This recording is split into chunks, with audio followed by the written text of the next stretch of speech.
नमस्कार दोस्तों, आर के म्यूजिक 95 में आपका स्वागत है।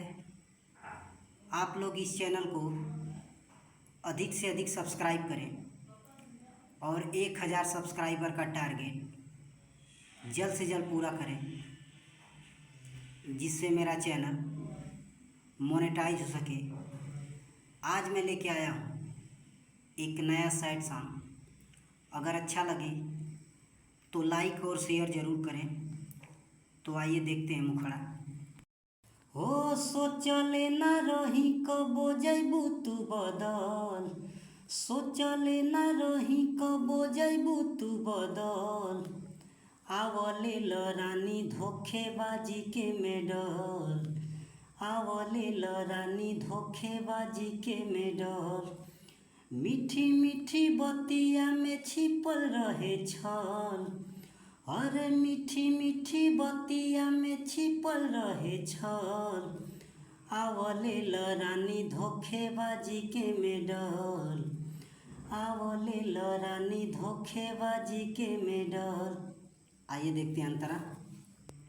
ओ अरे भैनी बर्बाद तोहार दुनिया आबाद बा, जखम देवे खातिर तहे दिल से धन्यवाद बा।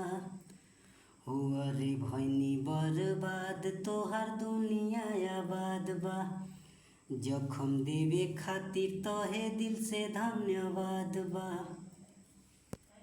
हो अरे लाते अरमान गइलू हमर कुचल, लाते अरमान गइलू हमर कुचल। आवले रानी धोखेबाजी के मेडल, आवले रानी धोखेबाजी के मेडल। आइए देखते हैं दूसरा अंतरा। हो अरे दुआ बाटे खिलल रहे तोहर मुस्कान हो, रणजीत रोवे भले खुश रह जान हो। अरे दुआ बाटे खिलल रहे तोहर मुस्कान हो, रणजीत रोवे भले खुश रह जान हो।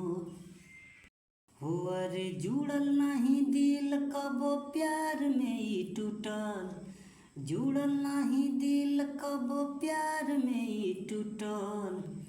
आवले रानी धोखेबाजी के मेडल, आवले रानी धोखेबाजी के मेडल।